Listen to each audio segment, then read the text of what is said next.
nalaman namin na sumulat po kayo sa programa ni Kuya Daniel sa Munting Pangarap sa UNTV. Andito na po ang bilang tugon sa inyong pangarap. Andito yung pangkabuhayan. Humiling po ako kasi po, ngayon po, bali, meron po akong 6 na anak. Nangangalakal lang po ako. Tapos, bali po, kumbaga sa lubog po talaga, wala akong hanap buhay na maayos. Madalas po na pagkakataon na yung mga bata sumasala sa pagkain, mapapasok ng walang baon. Pero, yun po, ang hiniling ko, konting pampuhunan, saka pampagawa po nung sidecar na ibinigay din sa akin, na hindi ko po mapagawa, dala po ng sobrang hirap. Bilang tugon po nga ni Kuya Daniel sa inyong hinihiling Munting Pangarap, andito po. Munting pangarap mo'y magkakamtan, masisilayan. Iyong matatanaw ang kinabukasan. Manalig ka't panatilihin ng pusong may katapatan. Munting pangarap mo'y iyong makakamtan.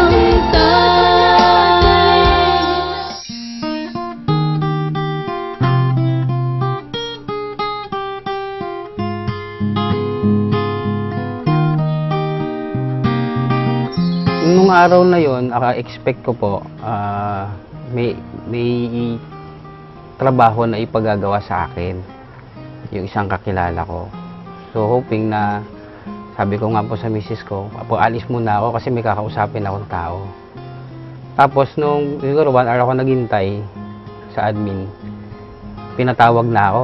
Sabi niya, punta na, tara po, para makita niyo po yung gagawin yung pipinturahan. Kasi mo, malaki po yun. Sabi ako, tuwan-tuwa ako. Wala akong alam eh, hindi ko alam eh. Kaya nung pagdating ko doon sa area, wala na, yumuko na lang po ako kasi umiiyak na nga ako. Sabi ko wala akong nasabi kundi salamat sa Diyos kasi yung hinihingi namin, na hindi nadaing namin palagi, yun, nangyari po. Hanggang ngayon po, gaya na sabi ko sa inyo din una, na bahagi ng katawan ko yung sasakyan ko. Kasi dito napakalayo po namin para makakawa ng tubig, paghahagilap ka ng panggatong. Kaya sa masasabi, hindi ko malilitrahan sa puso yung miski man sa labi kung paano ka magpapasalamat sa Diyos. Na hanggang ngayon, simula noong maibigay sa amin, napakalaking bagay, tsaka napakalaking tulong, lalo sa akin na, kumbaga, nagsisimula pa lang yung mga bata, lumalaki pa lang. Talagang kailangan mo ng katuwang. Kaya sabi ko nga nung kay Mrs., salamat sa Diyos kasi andyan na siya na napalitan na, mas lumaki, tsaka mas marami akong nagagawang mabuti sa hanap buhay, sa pakikisama din sa mga kaibigan. Minsan pagka may time po, nahihiram, naibabahagi ko pa rin. Hindi man ako, yung sasakyan man na naibigay sa akin, naigagawa pa rin ng mabuti. Tuwing maghahanap buhay po ako, hindi ka lang gumagawa. Pakikiramdaman mo rin, parang ikaw, parang kasama mong tao. Pakikiramdaman mo kung may sakit siya o may sira na dapat palitan. Usually po itong nakaraang December, may bumigay na pyesa. Pero awa at tulong ng Diyos, andun pa rin siyang palagi. Lagi ko na lang nauusal na yung pang-alalay ng Diyos sa amin. Lagi kong nararamdaman. Lalo pag mag-isa na ako, nasa labas na ako. Bisa masisira. Pero meron, after nung pangyayari na yun, may pang-alalay agad na kumita ako ng malaki. Na ipapagawa ko siya agad. Tapos may time din naman po na pagka matumal, kasama na yung sa bahagi ng buhay tsaka negosyo po na may time talagang wala. Salamat pa rin sa Diyos, at least wala man, hindi ka naman nawala na isusubo. Tara po, papakita ko sa inyo po yung ibang gamit na nagakuha ko sa Kalakal.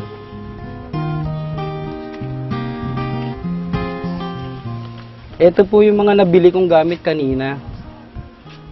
Ayan po yung mga bike ng bata. Yung TV po na yan, may konti para pong depresya. Marunong man po ako magkumpon Minsan po, pagka ganyan, buo pa, naibebenta ko siya ng mas mahal.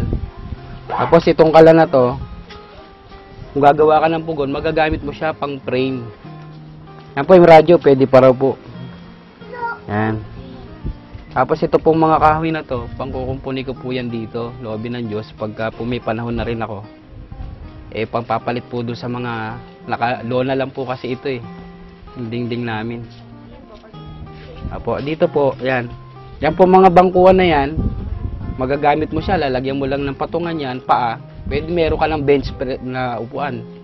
Di po kasi kaugalian ko po yun na naging ugali ko na po na yung mga bagay na sa iba patapon, sa akin po may halaga. Saka po nagagamit, bukod sa nagagamit, nagiging na pagkakakitaan ko rin po. Bisan po may bumibili, naibibenta ko rin po sila. Ito pong papag na to, nabigay sa akin ng isang kaibigan ko. Kasi po, yung pangilalim niya is binokbok na. Ngayon po, nung inuwi ko rito, ang kinuha ko po itong mga kawayan. Tapos, nung nakapulot din po ako ng mga ibang kahoy, binuo ko siya rito sa ilalim ng puno para may pahingahan din kami. Bukod sa nagagamit ng pahingahan, nakakamenos pa kami sa kuryente. Ito po, electric pa na to, nung nakakuha ko po ito, lumang modelo po kasi siya. May konting depresya, pero kaya pa naman pong kumpunihin. Pag nabuo siya, yan, pera na magagamit mo ulit, magiging pera na ulit. Yun po yung bike ng anak ko.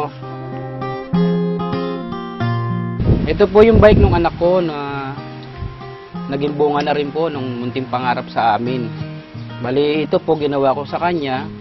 Kasi po itong anak ko po isa pong naging lingap din sa amin nila kuya at ni Brother Eli na awa po tulong ng Diyos nakapasa naman siya sa La Verdad. Kaya ko po ito ginawa para hindi na po siya naglalakad at saka po maalwan na rin siyang makakapasok sa school. Sabi ko po, salamat po sa Diyos na nakapasa po ako sa La Verdad. Saka salamat din po sa tatay ko na nagawa niya po itong bike ko para hindi na po ako nahirapan po sa pagpasok. Ito pong washing machine na bili ko sa halagang 400. Wala siyang timer, wala siyang capacitor, pero ang motor niya po. So nung makita ko to, sabi ko magagamit ko kasi wala po kaming washing machine. Ang ginawa ko po, may mga pag nagbebenta sa akin, binabaklas ko mga pyesa. Yun po, nagagamit ko rito, napalitan ko yung mga kailangan. Ngayon, nagagamit na namin siya. Maliban sa pangangalakal, may isa pa ngayong hanap buhay sina Raymond at Mrs. niyang si Jen. Awa at tulong po ng Diyos, isa rin po sa naging bunga ng aming munting pangarap. Nakapagpundar din po kami nitong isang malit na pagkakakitaan ng misis ko at ng mga anak ko. Nagtutulong-tulungan namin po ito yung paggawa ng doormat, saka po ng matings at saka po ng potholder. Si misis po, yan po yung pinaka nagagamit niyang pagkakakitaan anytime po na pagka wala siyang ginagawa.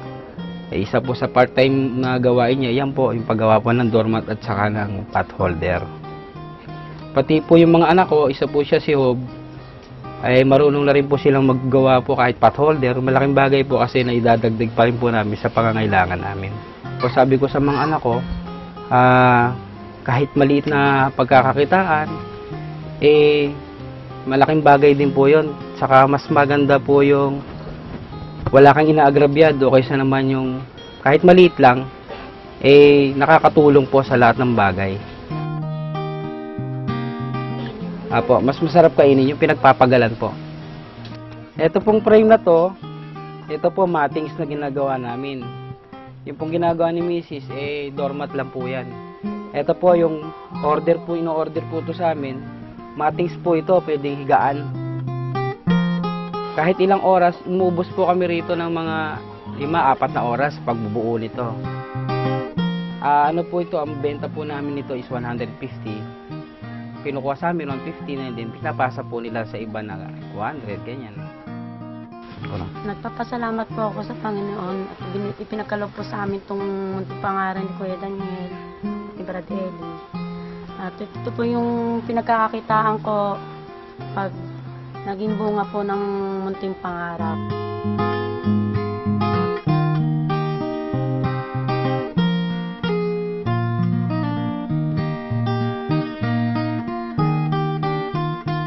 Para po sa ibang mga kagaya po namin na mahirap at padre di pamilya pong kagaya ko, Siguro po wala akong ibang maipapayo sa kanila kundi yung pahalagahan lahat ng bagay na dumarating, mabuti man o hindi.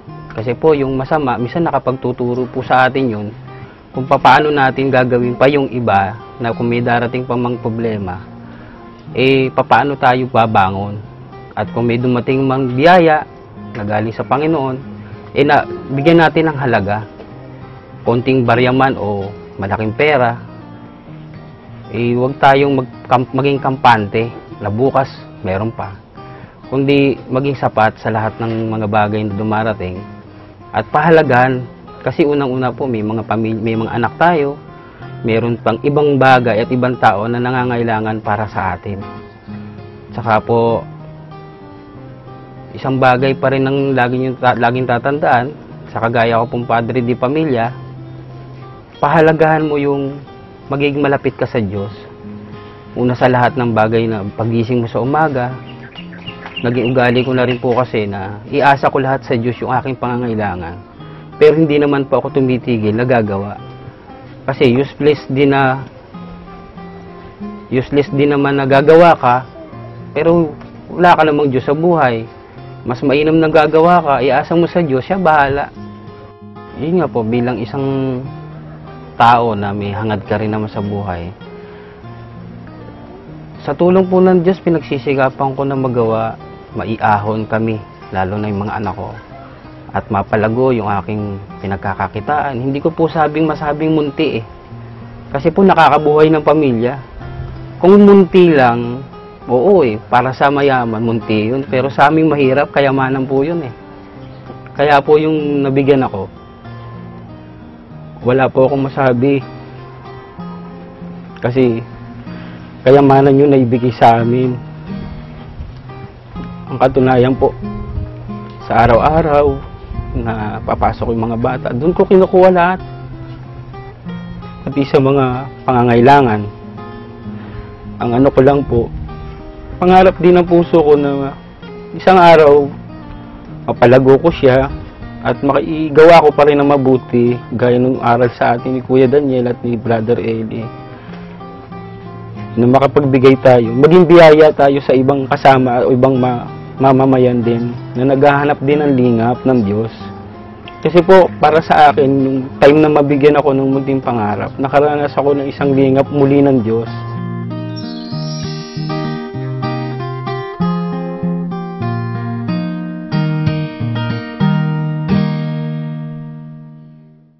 Ang bawat binhi ng mabuting gawa ay magbubunga rin ng kabutihan. Sana po, sa pamamagitan ng mga napagkalooban ng ating programa ng Tulong Pangkabuhayan, ay lalo pang lumawak ang ating ginagawang pagtulong na matagal nang pinasimulan ni Brother Eli Soriano ng Ang Dating Daan at maging ng ADD Foundation at Kamanggagawa Foundation. Huwag po nating kalilimutan na ang naaawa sa dukha ay nagpapautang sa Panginoon. Ako ang inyong Kuya Daniel.